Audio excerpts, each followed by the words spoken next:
Katie, the president just released from hospital. Doctors gave Donald Trump the green light to go home.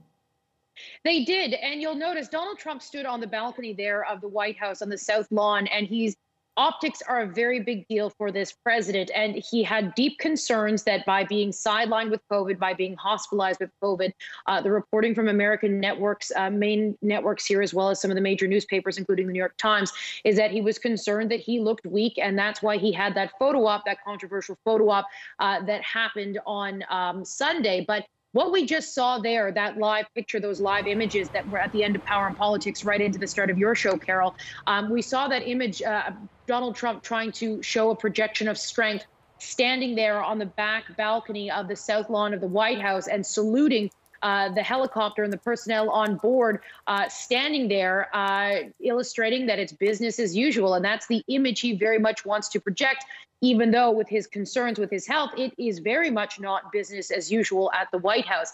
Now, as you mentioned, the doctors did give the president a green light to go home, but they did raise concern. They're not quite sure how his body is going to react to some of the therapies he received and some of the drugs he's taken. There is concern about how he's going to react to the experimental antibody therapy he took on Friday, I believe it was, the one that is not officially approved by the FDA at this point. And so Regeneron, to be released to the White House, doctors say he will be under 24-hour medical care. He will have access to the country's top physicians. Have a listen to what the president's doctor had to say about why they felt confident that they were ready to make this decision.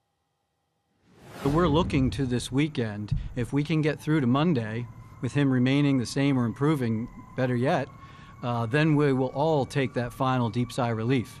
But as I said, 24/7 world-class medical care surrounding him down there. We're not going to miss anything that we would have caught up here. Now, there are some significant questions that remain. Number one, how is the president going to be there and at the White House and work and not pose a risk, a spread risk to other people who work at the White House? Those kinds of details, the precautions that will be taken at the White House, those have not been revealed yet. And there is a lot of concern around that because this virus continues to rip through the White House. Kayleigh McEnany, the press secretary, announced today she tested positive after testing negative for a number of days despite exposure last week. Two staff members in her communications shop, they have also tested positive. There are 12 people in total who attended the event on Saturday, a week ago Saturday, for Donald Trump's pick for the Supreme Court, who have since announced that they have tested positive for COVID-19. So there are great concerns about how this virus is spreading through not just the White House, but allies of the president who attended that event and other events over the past few days, over the past week or so. But Donald Trump, there are reports, particularly coming out of the New York Times, that Donald Trump was agitated that he had to stay in hospital all weekend. He didn't want to stay in the hospital. He was ready to leave, at least from his perspective, whether the doctors agreed with that or not. And so he was actually the one who announced that he would be leaving hospital today, and he did it by tweet. We're going to bring that tweet up for you right now. It says, "I will be leaving the Great Walter Reed Medical Center today at 6:30 p.m., feeling really good. Don't be afraid of COVID. Don't let it dominate your life. We have developed under the Trump administration some really great drugs and knowledge. I feel better than I did 20 years ago." Now, what is really important to point out is that Donald Trump, of course, is the president of the United States. He's going to have access to drugs that other people are not going to have access to.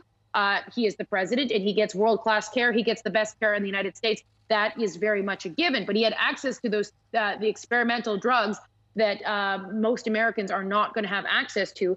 And the other thing to keep in mind is that as Donald Trump is downplaying the safety concern, telling Americans don't be afraid of this, there are more than 210,000 Americans who've died since this pandemic began because of COVID-related complications. So that is a deep concern. And the president's critics are pointing to that, calling that tweet irresponsible, saying that Americans very much should be concerned about what is going on.